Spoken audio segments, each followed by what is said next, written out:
Estimado público que nos acompaña esta noche, tengan cada uno de ustedes muy buenas noches y sean bienvenidos nuevamente a esta conferencia que se va a desarrollar esta noche. Bueno, nuevamente bienvenidos. Mi nombre es Rigo Ayala. Para los que nos visitan por primera vez, vamos a hablar de un tema muy importante, como lo es la ciencia de la meditación. Quiero decirles que con este tema estamos tocando el pilar más, pero más grande de lo que es el gnosticismo universal. ¿Por qué? Bueno, porque es ahí, en la meditación, donde se encierra todo lo que podemos llegar a realizar como seres humanos de este planeta. Con la meditación es cuando comprendemos en realidad quiénes somos, de dónde venimos y hacia dónde vamos, que esa es la razón por la cual todos estamos acá. La meditación es el punto matemático que nos lleva a conocer los sagrados misterios del absoluto, y es la conexión que nos lleva hacia el Padre universal. Como dice nuestro gran maestro Samael Aun Weor en su libro La Gran Rebelión, ahí lo va a encontrar, capítulo 21, nos habla bien claro y enfático en lo que es este tema, la meditación. Y que es muy importante que cada uno de nosotros tomemos la responsabilidad de ser serios con esta enseñanza. Porque es una enseñanza práctica. Nadie, ningún ser humano puede autorrealizarse sin saber meditar. Porque meditando es como sabremos pedir. Es la única forma.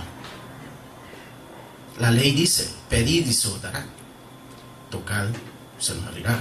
Buscad, que encontraréis. Pero a través de la meditación. Porque ese es el puente entre lo humano y lo divino, así al Padre. Entonces, en la meditación encontramos lo que es la base fundamental de la gnosis para el autodespertar consciente de cada uno de nosotros como estudiantes gnósticos. Si queremos ser serios, si queremos ser de verdad iniciados en este conocimiento, debemos de saber meditar. Porque es la única forma en donde podemos lograr, a través de la meditación, la comprensión y la muerte de nuestros defectos.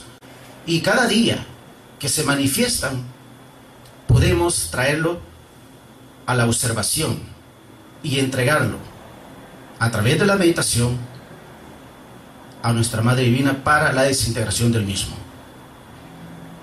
Entonces, es muy importante que nosotros comprendamos de una vez que la gnosis tiene todo este proceso para que cada uno de nosotros conozcamos la verdadera autorrealización, que es lo que queremos todos, para así ser realmente lo que nuestro maestro quiere, un soldado, pero un soldado consciente, no un soldado desarmado hacia la guerra, sino un soldado que realmente esté consciente qué es lo que va a hacer y que tenga armas para pelear.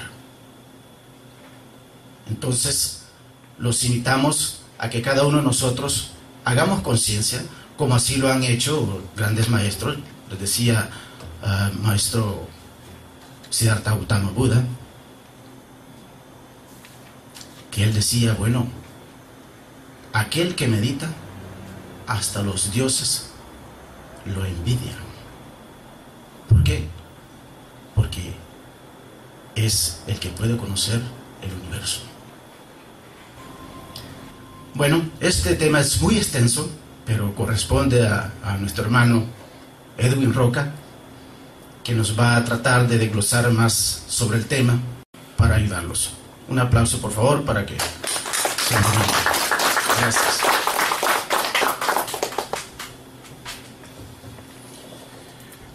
Muy buenas noches, estimado público.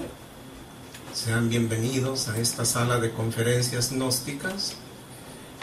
Hoy vamos a tocar un tema que es bastante importante dentro de lo que es el pensamiento gnóstico, pues es la clave fundamental para el desarrollo espiritual dentro de este conocimiento. El tema que vamos a desarrollar hoy se llama la ciencia de la meditación. Cuando nosotros hablamos de la ciencia de la meditación, tenemos que hacer una reflexión profunda sobre lo que es una técnica que sirve para lo que es el desarrollo de la mente.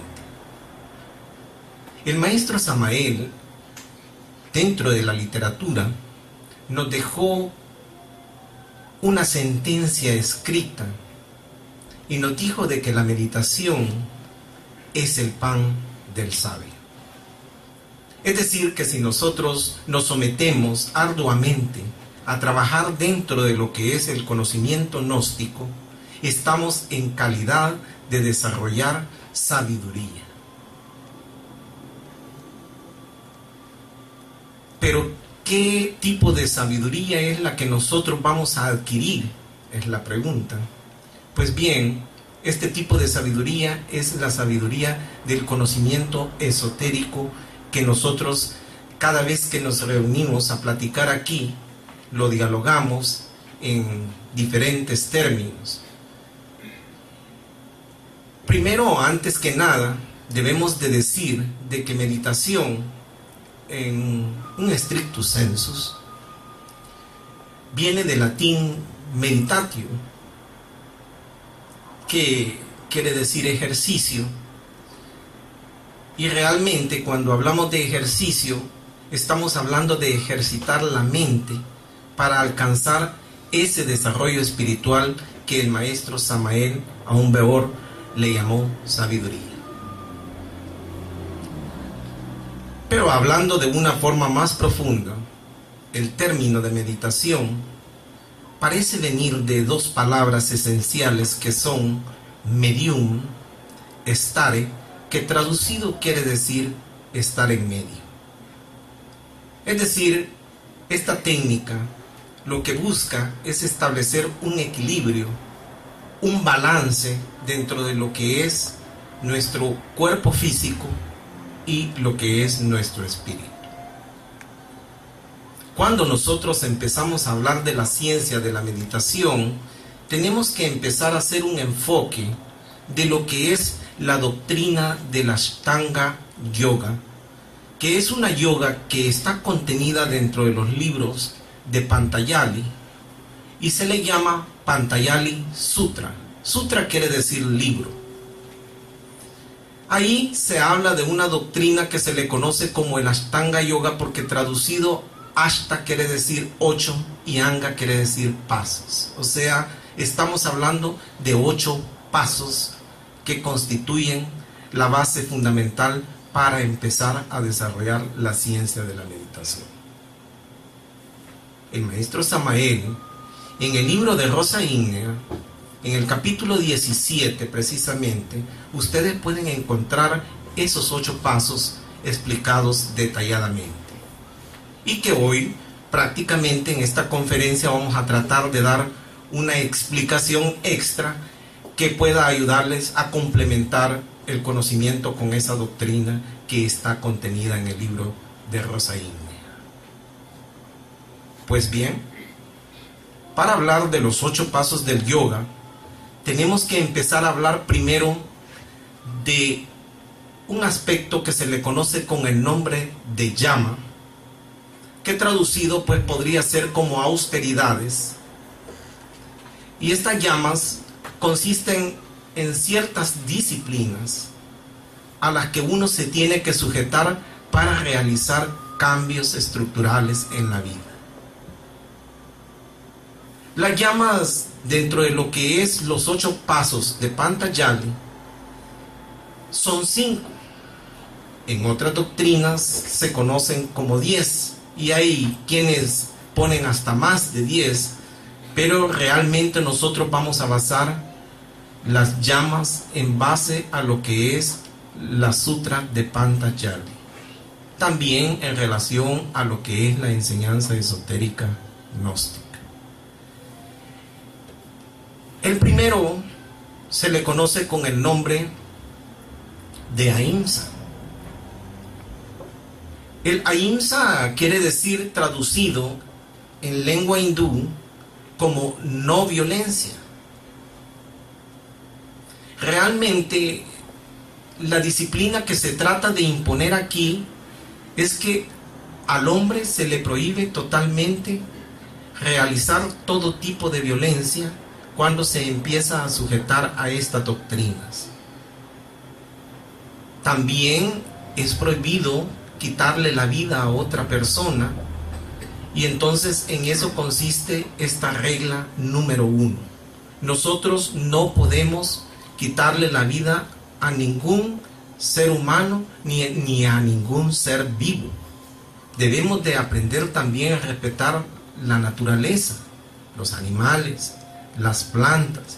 Entonces, cuando nosotros empezamos a respetar con nuestra mente todos estos aspectos, caemos en lo que le conocemos con el nombre de Ahimsa. Después viene el segundo paso de la llama, que se le conoce con el nombre de Satyam. La palabra Satyam quiere decir verdad, o sea que traducido quiere decir no mentir. Debemos siempre de tratar de decir la verdad. No debemos de mentir ni en cosas pequeñitas, porque si nosotros aprendimos a mentir en cosas pequeñitas, vamos a mentir en cosas grandes. Entonces debemos de controlar siempre nuestra habla cuando nosotros vamos a realizar este tipo de austeridad, para poder controlar todas las actividades que nosotros hacemos que nos pueden conducir a mentir. Tenemos que tener cuidado en la forma en cómo nosotros hablamos. Y en eso pues consiste prácticamente el Satya, que traducido también quiere decir verdad. Hay que decir siempre la verdad. Eso es el segundo aspecto del Yama. El tercer aspecto del Yama lo constituye el Asteya, que quiere decir no robar. Debemos de aprender a respetar todos los bienes personales y también los bienes de los demás. No debemos de ser abusivos con las demás personas. Debemos de reconocer los límites que nosotros tenemos con las demás personas y no tratar de sobrepasar esos límites. Porque cuando nosotros sobrepasamos esos límites, estamos robando.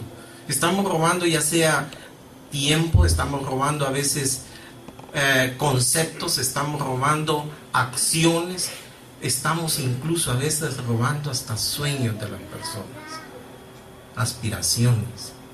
Entonces debemos de aprender a controlar la mente en ese aspecto para no robar en ningún sentido. Entonces a ese término se le conoce con el nombre de Asteya. Después viene el cuarto Yama, que se le conoce con el nombre de Brahmachari, que este consiste en un control más que todo de las energías sexuales. Por cierto, de que la gnosis trabaja muy fuertemente en este campo, porque lo que pretendemos aquí es realizar lo que se le conoce con el nombre de castidad absoluta. En la India, esta castidad absoluta se le conoce con el nombre de Brahmachari. El Brahmachari es un comportamiento que el yogi empieza a ejercer dentro del Yama para controlar la energía sexual y no derramarla desmedidamente. Y el quinto aspecto consiste en aparigraha, que quiere decir no aceptar regalos de nadie.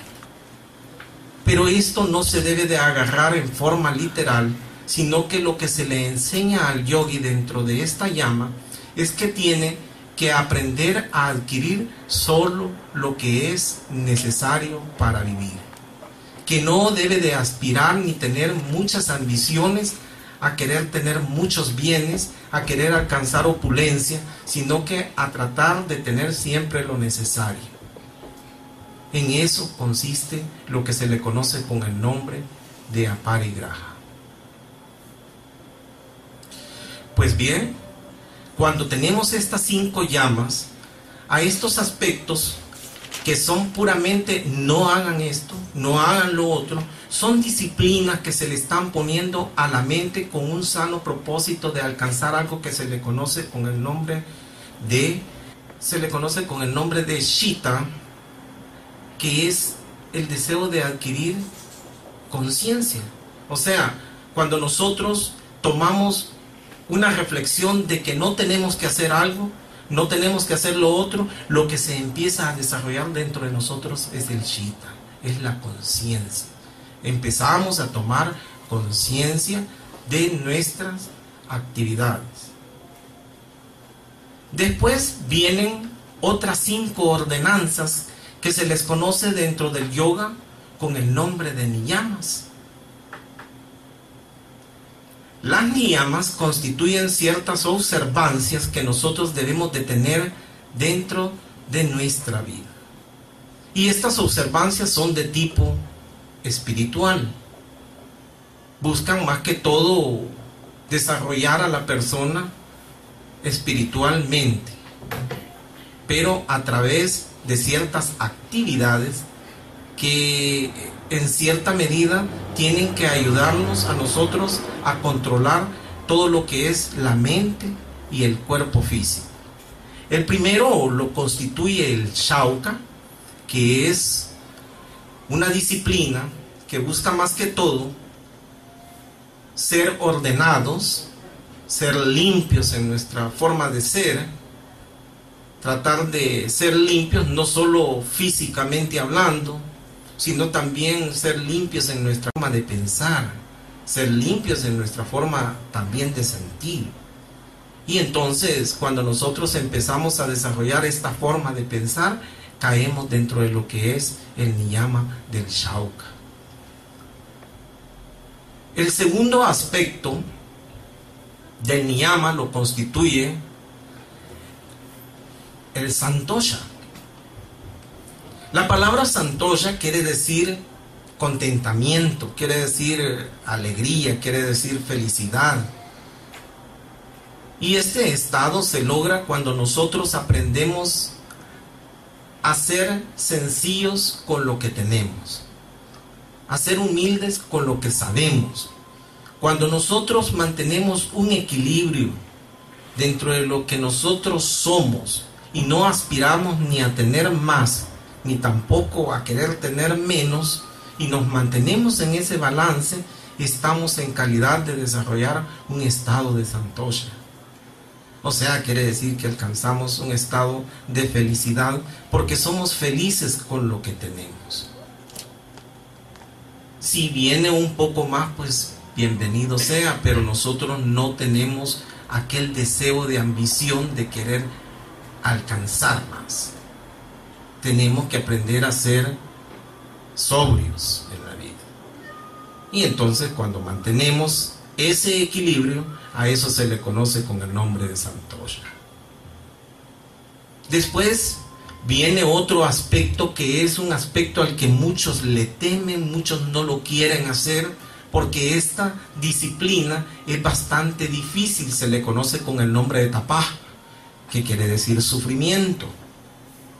Mucha gente no quiere sufrir para lograr algo, no quiere hacer un esfuerzo. Y entonces aquí en esta observancia nosotros tenemos que optar por disciplinas rígidas que a veces nos ayudan para que nosotros progresemos, pero tenemos que ponerlas en práctica. Por ejemplo, a veces tenemos que levantarnos temprano para hacer una práctica y no queremos. Entonces, todas esas disciplinas lo que buscan en el fondo con el tiempo es desarrollar dentro de nosotros el atributo de la voluntad. Cuando empezamos a desarrollar esta voluntad, estamos en calidad de alcanzar este nivel que se le conoce con el nombre de tapaj. Tapaj quiere decir disciplina, quiere decir sufrimiento, pero un sufrimiento en el cual viene una recompensa. Esa es la importancia. Esa es la importancia de esto.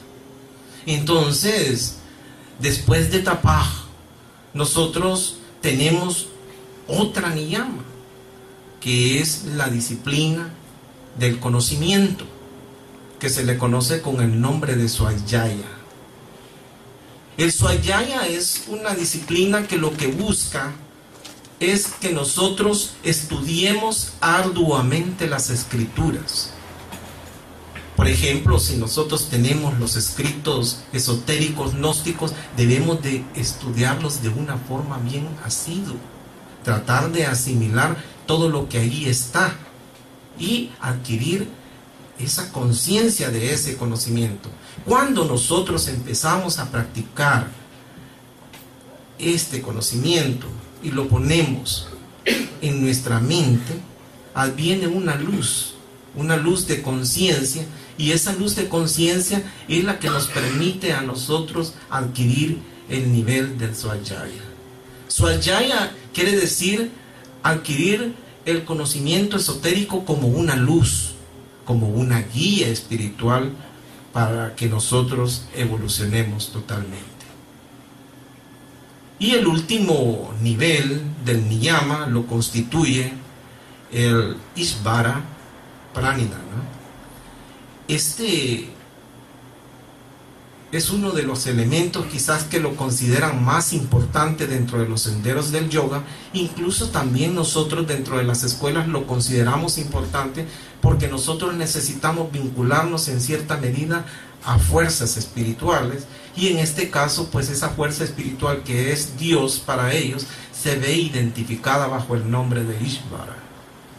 Entonces Ishvara Pranidhana significa la conexión profunda que nosotros ejercemos con la deidad, es decir, con Dios.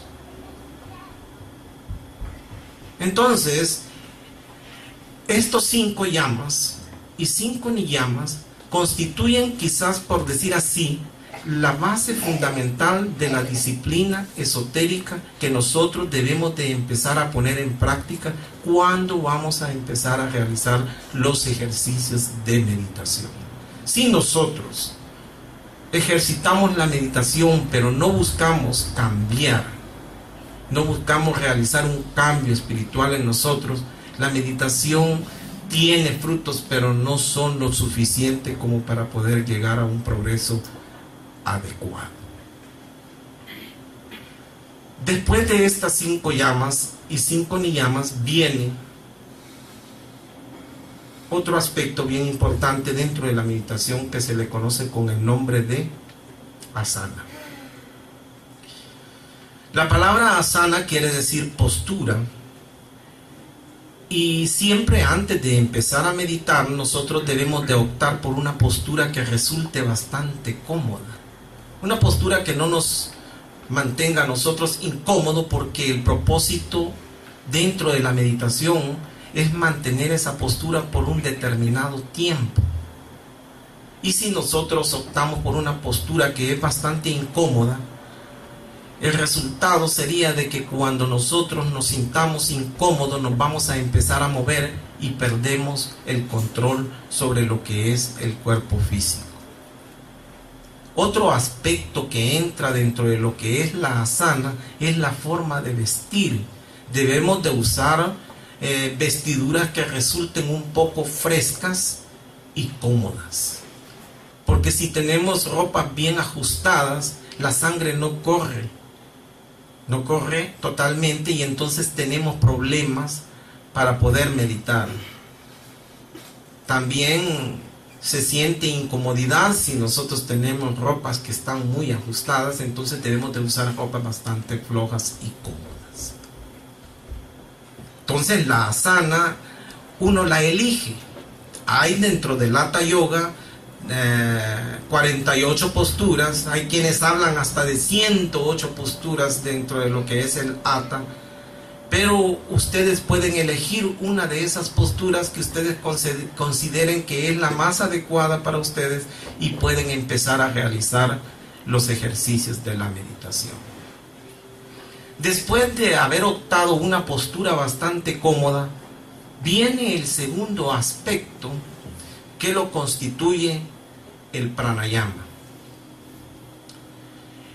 El conocimiento del pranayama es un conocimiento ancestral, antiguo de la India, y la palabra pranayama quiere decir prana, quiere decir energía, y ayama quiere decir control. O sea, lo que se traduce es como un control de lo que son las energías del cuerpo. El maestro Samael, en el capítulo 8 del libro amarillo, ustedes pueden encontrar una técnica trascendental que él enseña ahí, que se le conoce como el pranayama egipcio, que es una técnica que consiste en inhalar energías a través de las dos fosas, intercalándolas, y es así como nosotros hacemos subir la energía sexual hacia el cerebro y luego hacia el corazón. Él entrega esas técnicas allí, y si ustedes pueden un día conseguir el libro amarillo, ahí pueden leer esa información en el capítulo 8. El pranayama es una técnica bastante trascendental, porque si se analiza desde un punto de vista esotérico, la energía sexual, cuando nosotros la empezamos a inhalar profundamente, llega un momento determinado en que empieza a ejercer un control uno sobre el primer aspecto de lo que se le conoce dentro de la India como Ahamkar, y ese aspecto se le conoce con el nombre de manas. Manas quiere decir mente. Cuando la energía nosotros la empezamos a inhalar profundamente, empezamos a acumular energía en nuestra mente, la mente se nos vuelve más clara, empezamos a dilucidar de una manera diferente las cosas. Eso sería la primera fase del pranayama. La segunda fase del pranayama la constituye cuando conquista la energía el buddhi. Cuando esto sucede, nosotros aprendemos a discriminar y hacer diferencias entre lo que es bueno y lo que es malo. Aprendemos a ser buenas personas porque nos volvemos juiciosos en nuestra forma de actuar. Sabemos establecer un juicio correctamente, y cuando nosotros aprendemos a manejar la mente en ese campo es porque hemos aprendido a gobernar el prana en la parte del buddhi. Y así sucesivamente, cuando la energía va aumentando de nivel dentro de lo que es el cuerpo del hombre y llega al tercer nivel, que es el nivel de la conciencia, esta energía ya no simplemente se vuelve una energía que sabe aclararse, ni tampoco sabe discriminar correctamente, sino que alcanza un nivel de luz trascendental que se transforma en estados de conciencia dentro de nosotros. Y entonces el pranayama, la energía del pranayama convertida en luz, nos ayuda a ir desarrollando estados conscientivos que nos permiten ver la vida de diferente modo. Y el último nivel del pranayama es cuando nosotros llevamos toda esta energía y la empezamos a depositar en el corazón. Cuando la energía se deposita en la conciencia, se le conoce con el nombre de Chitta. Porque Chitta quiere decir conciencia en India, ya lo dijimos cuando comenzamos esta conferencia. Pero también Cuando ya esta conciencia se va acumulando demasiada y se deposita en el corazón, se convierte entonces en algo que se le llama ahamkara. Ahamkara es una expresión que existe en India para decir yo.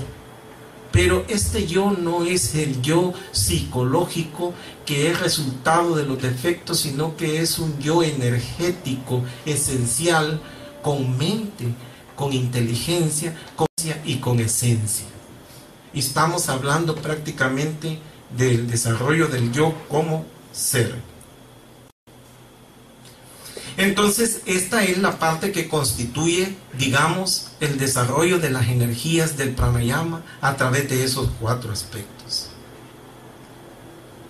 El propósito de la gnosis, cuando nosotros empezamos a practicar la ciencia de la respiración, es acumular energías sexuales que se transforman en energías divinales, y estas energías divinales van ayudando a que estos 4 aspectos se purifiquen y alcancen un nivel más elevado.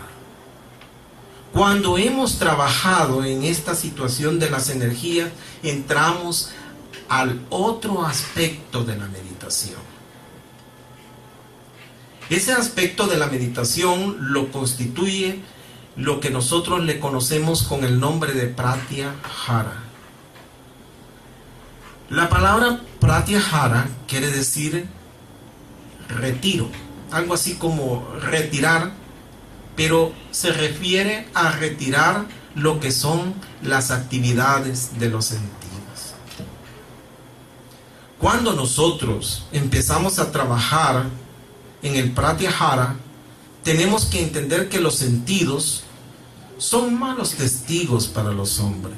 Casi siempre cuando nosotros empezamos a analizar todo en base a los sentidos, nos equivocamos. Pero esta forma en que los pensamientos entran a través de los sentidos tienen un proceso. Y ese proceso es el que nosotros vamos a explicar ahorita cómo es que se da. Primero es que nosotros tenemos como sujetos una relación con objetos, es decir, con todo lo que nos rodea externamente. Nosotros vivimos en un plano físico en el cual tenemos un contacto con la realidad a través de todos los objetos que nos rodean. Y el nivel primero que se sucede cuando existe esta conexión entre sujeto y objeto lo constituye el nivel de la percepción. Lo primero que nosotros empezamos a hacer es a visualizar todo lo que nos rodea. Cuando ya tenemos claro todo lo que hemos visto alrededor, ingresa a nuestro pensamiento y se convierten en ideas. Cuando están estas ideas morando en nuestro pensamiento, luego nos sale la tercera cualidad que nosotros tenemos en relación a los objetos, y es que adquirimos la fase del sentimiento. O bien lo queremos o bien lo rechazamos. Aparece la fase de aceptación o rechazo que tiene que ver con la parte del sentimiento. Y por último viene una etapa que es la etapa, podríamos decir, predictiva. La etapa más profunda quizás de nuestra forma de ser, que es la donde nosotros rodeamos el objeto de cierto, podríamos decir, de cierto poder energético, en el cual nosotros consideramos que ese aspecto nos va a dar un desplazamiento a través del tiempo, y creamos la parte que es la parte intuitiva, donde le creemos o suponemos en base a ese objeto. Y esas suposiciones y esas creencias muchas veces son correctas, muchas veces son incorrectas, pero por lo regular es como cuando nosotros establecemos una predicción en base al objeto. Y esa predicción es la intuición de la que nosotros rodeamos al objeto de una forma energética. Como cuando nosotros pensamos que un objeto nos va a durar para 3 años o nos va a durar para toda la vida. Entonces empezamos a poner ese aspecto energético en el objeto y surge la parte futura que se le conoce como la parte intuitiva del pensamiento. Cuando nosotros empezamos a ejercer el pratyahara, tenemos que empezar a poner un límite a lo que es las percepciones. Tenemos que empezar a ponerle un límite a lo que son los pensamientos que empiezan a generarse dentro de nuestra mente, a esa fase emocional donde nosotros nos identificamos con lo que nos gusta o lo que no nos gusta y volvernos indiferentes ante ello. Y también no tratar de ponerle tiempo ni futuro a las cosas existentes y a los pensamientos. Y empezamos a establecer un bloqueo, por decir así, de estos 4 aspectos, y a ese bloqueo de esos 4 aspectos se le conoce con el nombre de pratyahara. O sea, retirar lo que se le llama la actividad de los sentidos, pero de una forma consciente. Después aparece la otra fase de la meditación, y a esa fase se le conoce con el nombre de dharana.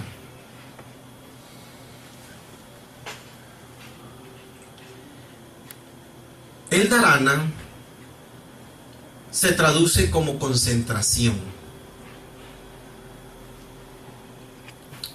Cuando hablamos de dharana como concentración, estamos hablando de 2 grandes aspectos que nosotros tenemos dentro de nuestra mente. Del aspecto que se le conoce con el nombre de consciente y del aspecto que se le conoce como subconsciente. Y estos 2 aspectos nosotros debemos de aprenderlos a controlar de una forma inteligente, por decir así. Pero para establecer esa forma inteligente nosotros necesitamos establecer un ejercicio de concentración. Y ese ejercicio de concentración está basado precisamente en 3 formas. La primera forma del ejercicio de concentración lo constituye cuando nosotros tratamos de visualizar un objeto. Primero podemos visualizar un punto determinado, un pedacito de madera, podemos visualizar una perilla de color, pero debemos de tratar de poner la mente en solo un punto determinado que resulta ser un objeto que nosotros elegimos. Ese punto, ese objeto que nosotros elegimos se le conoce como la concentración en un objeto determinado. Y esto lo estamos ejecutando por largo tiempo. Empezamos a hacerlo cuando ya tenemos un dominio profundo dentro de lo que es la concentración en ese solo punto, en ese solo objeto. Pasamos al segundo nivel de lo que es la concentración. Ese segundo nivel de la concentración es cuando nosotros abandonamos la idea del objeto. El objeto desaparece de la mente y entonces se trata de llevar el objeto nada más visual hacia adentro y desaparece de la parte externa. Simplemente se trata de mantener en una forma visual en la parte interna. A eso se le conoce como la concentración sin objeto. Estamos meditando en el objeto, pero ya el objeto ya no existe externamente. sino que existe nada más como energía internamente. Por eso también ahí se habla de ya una concentración interna. Y la primera se le define como una concentración externa. Cuando hemos alcanzado el nivel equilibrado de mantener por largo tiempo esa meditación sin objeto, entonces la concentración pasa a un tercer nivel. Y ese tercer nivel es el más importante de todos, porque desaparece el objeto, ya no existe ni externamente, ya no existe internamente, pero queda nada más dentro de nuestra mente algo que se le conoce como un reposo de la mente. Cuando estamos en este tercer nivel, empezamos a sentir una quietud mental. Quietud porque no existe una serie de pensamientos que estén ingresando, porque ya hemos aprendido a gobernar la parte del pratyahara. Y la otra, hemos abandonado totalmente lo que es la concentración externa e interna. Y hemos caído en lo que se establece como lo que nosotros le llamamos el reposo de la mente. Hasta este nivel se le conoce a eso con el nombre de dharana, que traducido quiere decir como concentración ya, pero concentración perfecta. Cuando se está dando esta concentración perfecta, hay lapsos de tiempo que se suceden. Por ejemplo, nosotros tenemos un lapso que puede durar 10 minutos. Hay otro lapso que puede durar media hora. Otros pueden durar hasta indefinidamente. La capacidad de mantener este nivel de concentración, ya sea por corto tiempo, ya sea por un tiempo intermedio o indefinidamente, a eso se le conoce con el nombre de dhyana. Dhyana quiere decir meditación. Cuando nosotros ejercemos una concentración perfecta, hemos alcanzado la meditación correcta. Y esa meditación correcta, el deber de nosotros es tratar de mantenerla por, si es posible, de una forma indefinida. Si no podemos, pues al menos un determinado lapso de tiempo. ¿Qué sucede dentro de todo este desarrollo dentro de la meditación? Es que cuando nosotros empezamos a trabajar en este campo, casi siempre empieza la mente a ejercer un descontrol físico. Al comienzo de todo lo que es la meditación nos cuesta mantener la mente en un solo punto. Fijarla en un solo punto es una tarea bastante difícil. También bloquear los pensamientos resulta bastante difícil.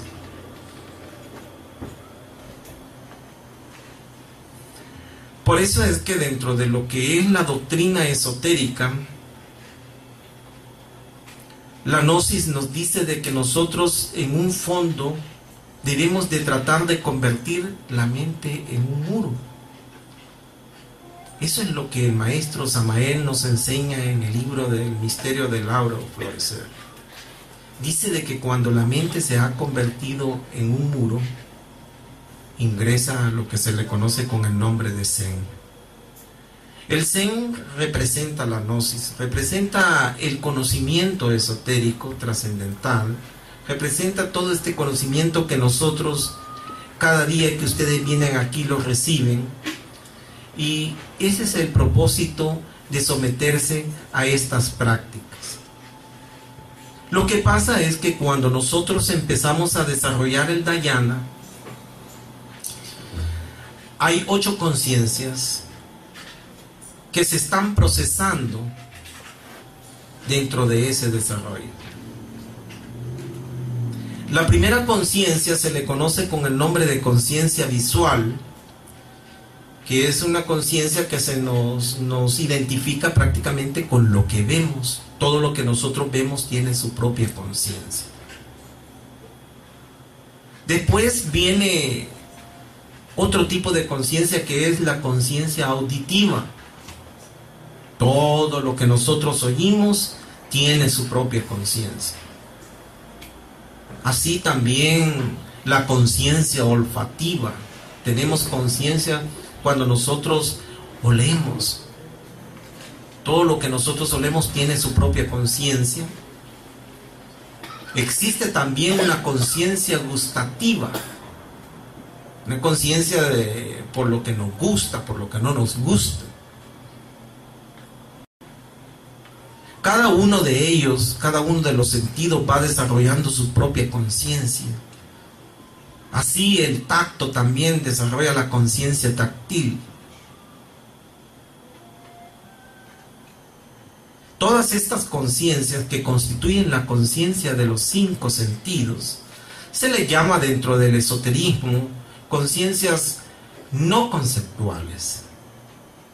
Cuando establecemos que estas conciencias de los 5 sentidos son no conceptuales, quiere decir de que estas conciencias no se gobiernan por sí mismas en forma de conceptos. Simplemente ingresan a la mente y están ahí, pero no pueden tener autonomía.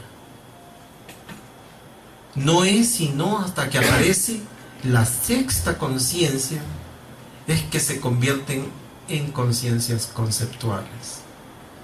Y esa conciencia la constituye la conciencia de la mente. La conciencia de la mente también se le conoce con el nombre de conciencia conceptual, porque esta conciencia es la que se encarga de que todas estas actividades que los sentidos ejecutan se conviertan en conceptos. Y miren que aquí es donde comienza el problema de todo. Porque cuando nosotros empezamos a convertir en conceptos, vienen los problemas de la identificación. Allí, en esa parte, por eso los esoteristas le llaman a esta conciencia base. Porque en esa base es donde se empieza a edificar la existencia de nuestros defectos psicológicos. Pero los yoguines, cuando empiezan a practicar profundamente la meditación, tratan de controlar todas estas conciencias no conceptuales, la conciencia conceptual, que son 6 conciencias en total, y a la conciencia conceptual también se le conoce con el nombre de conciencia inestable. La razón por qué se le llama conciencia inestable es porque cuando esa conciencia empieza a ejercer su actividad, es una serie de pensamientos que están entrando constantemente al cerebro y no se pueden controlar. Pero cuando está sucediéndose el dhyana y se está analizando todo este proceso de las conciencias, viene la 7ª conciencia, que es una de las conciencias más importantes, que se le conoce con el nombre de conciencia estable. Esta conciencia es la conciencia donde nosotros, después de haber controlado las conciencias no conceptuales, la conciencia conceptual o inestable, al controlar todos estos elementos, viene una quietud mental, y en esa quietud descubrimos que la mente tiene un recurso que es como un océano donde reposan todos los pensamientos, pero se mantiene una quietud sobre ese océano de los pensamientos. Y por eso, por mantener esa quietud, para que ya no sigan saliendo de ese océano más pensamientos, se le conoce también como conciencia de la laya. O sea, una conciencia que se le llama conciencia estable, porque lo que busca más que todo es que no existan pensamientos que estén saliendo de forma disparatada para afuera, sino que estén nada más la mente en un estado de quietud. Y este estado de quietud es lo que produce la conciencia estable. Pero a los yoguines no les preocupa todavía esa séptima conciencia, sino que a ellos lo que les preocupa es la octava conciencia, que es donde después de descubrir esa quietud mental aparece una forma energética que es el yo.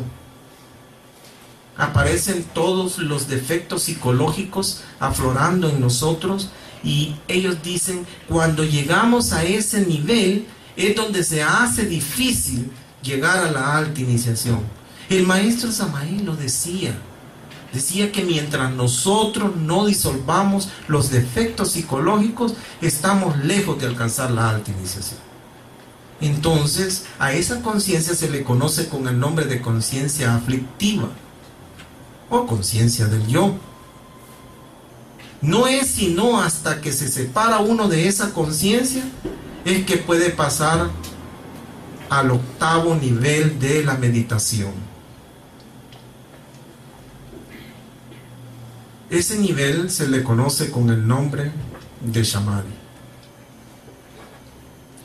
El Samadhi es un estado de elevación espiritual que consiste en haber superado los 8 niveles que tiene la conciencia y haber objetivado realmente en lo que es la muerte mística.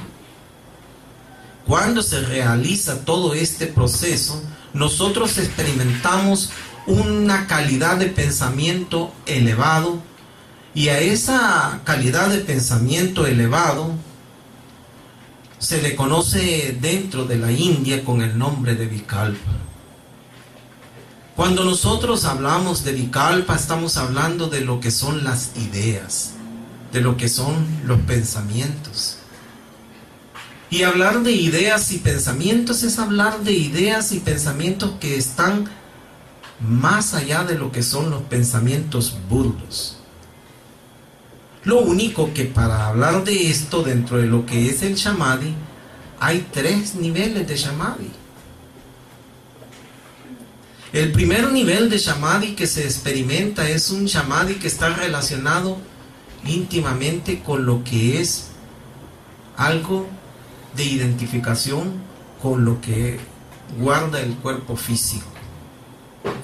Cuando las personas han llegado a experimentar estados extáticos elevados, a veces todavía tienen la necesidad de regresar y contactarse con la parte física. Y por contactarse con el estado de la forma, a eso se le conoce con el nombre de Savikalpa Samadhi. Savikalpa quiere decir que es un pensamiento relacionado con formas. Es decir, que está identificado todavía con el mundo de las formas. Por eso el yoguín, cuando ha llegado a estados estáticos, siente la necesidad de regresar y conectarse con el mundo de nuevo, y a esa conexión se le conoce con el nombre de Savikalpa Samadhi. Porque todavía no puede abandonar totalmente la forma física. Cuando el yoguín alcanza un nivel espiritual más elevado y ha abandonado ya toda la forma física, entonces se desarrolla otro nivel más elevado de Samadhi que se le conoce con el nombre de Nirvikalpa Samadhi. El Nirvikalpa quiere decir que es un Samadhi sin forma. Eso quiere decir que ya no está identificado con lo que es la parte física del hombre. Ha abandonado todas las formas burdas de la materia y pues está conectado íntimamente con la divinidad.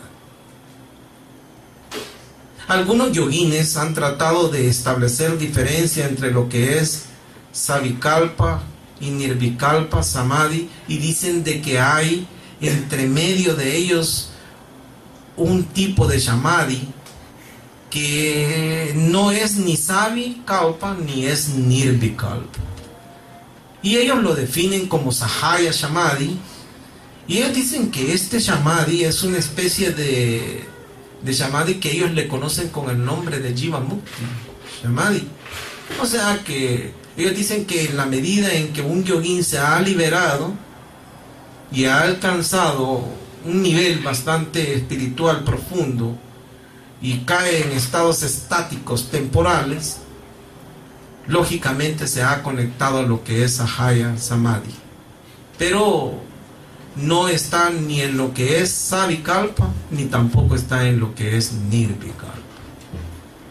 El propósito de nosotros los gnósticos es llegar a alcanzar un Nirvikalpa Samadhi. Por eso es que nosotros estudiamos profundamente la ciencia de la meditación. El maestro Samael, hay una parte donde él nos empieza a hablar de que el propósito de establecer el desarrollo de la técnica de la meditación es para llegar a alcanzar 3 grandes aspectos importantes en nuestra vida. El primero lo constituye la imaginación. Él dice que nosotros debemos de aprender a imaginar porque imaginar es ver. Lógicamente que para llegar a este nivel de la imaginación creadora se necesita trabajar arduamente en la meditación. Después pasamos a un segundo nivel que se le conoce con el nombre de inspiración, que es donde ya tiene una injerencia a nuestro ser interno y nos provee la parte emocional. Y eso es lo que nos da.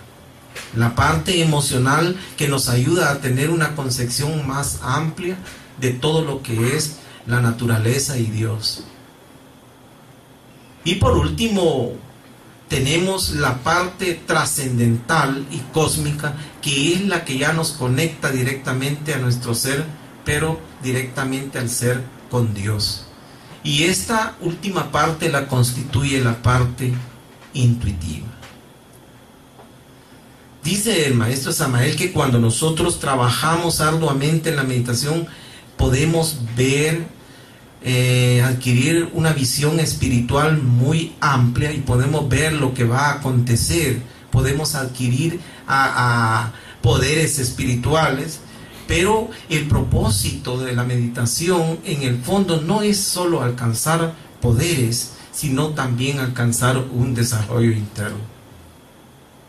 Y ese desarrollo interno nosotros lo tenemos que buscar mediante lo que es el nacimiento y la muerte, mediante lo que el maestro estableció como los 3 factores de la revolución de la conciencia.